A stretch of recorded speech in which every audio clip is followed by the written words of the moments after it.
کیا تم نہیں دیکھتے کہ اللہ آسمان سے مے برساتا ہے تو زمین سرسبز ہو جاتی ہے؟ بے شک اللہ مہربان ہے، خبردار ہے۔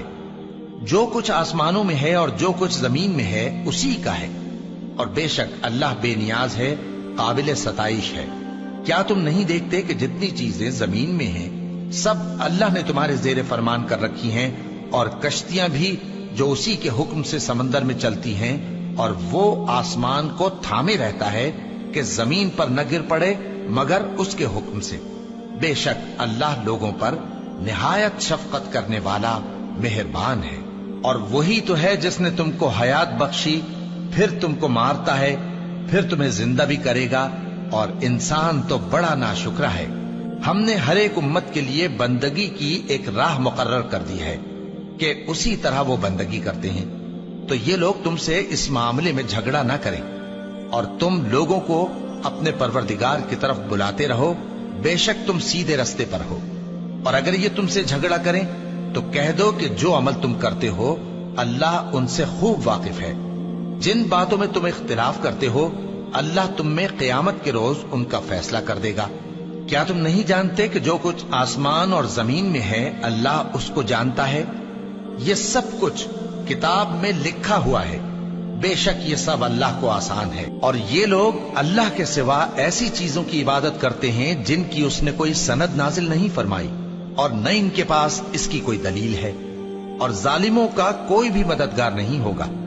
اور جب ان کو ہماری صاف صاف آیتیں پڑھ کر سنائی جاتی ہیں تو ان کی شکل بگڑ جاتی ہے، اور تم ان کے چہروں میں صاف طور پر ناگواری دیکھتے ہو۔ ایسا لگتا ہے کہ جو لوگ ان کو ہماری آیتیں پڑھ کر سناتے ہیں ان پر حملہ کر دیں گے۔ کہہ دو کہ میں تم کو اس سے بھی بری چیز بتاؤں، وہ دوزخ کی آگ ہے جس کا اللہ نے کافروں سے وعدہ کیا ہے، اور وہ برا ٹھکانہ ہے۔ لوگوں، ایک مثال بیان کی جاتی ہے، اسے غور سے سنو کہ جن لوگوں کو تم اللہ کے سوا پکارتے ہو وہ ایک مکھی بھی نہیں بنا سکتے اگرچہ اس کے لیے سب اکٹھے ہو جائیں، اور اگر مکھی ان سے کوئی چیز چھین لے جائے تو اسے اس سے چھڑا نہیں سکتے۔ طالب اور مطلوب یعنی عابد اور معبود دونوں گئے گزرے ہیں۔ ان لوگوں نے اللہ کی قدر جیسی کرنی چاہیے تھی نہیں کی۔ کچھ شک نہیں کہ اللہ زبردست ہے، غالب ہے۔ اللہ فرشتوں میں سے پیغام پہنچانے والے منتخب کر لیتا ہے اور انسانوں میں سے بھی۔ بے شک اللہ سننے والا ہے، دیکھنے والا ہے۔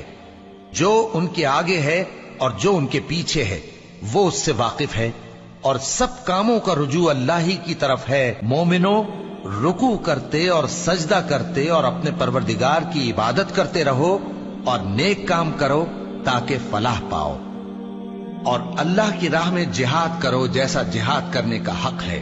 اس نے تم کو منتخب کیا ہے اور تم پر دین کی کسی بات میں تنگی نہیں کی، اور تمہارے لیے تمہارے باپ ابراہیم کا دین پسند کیا۔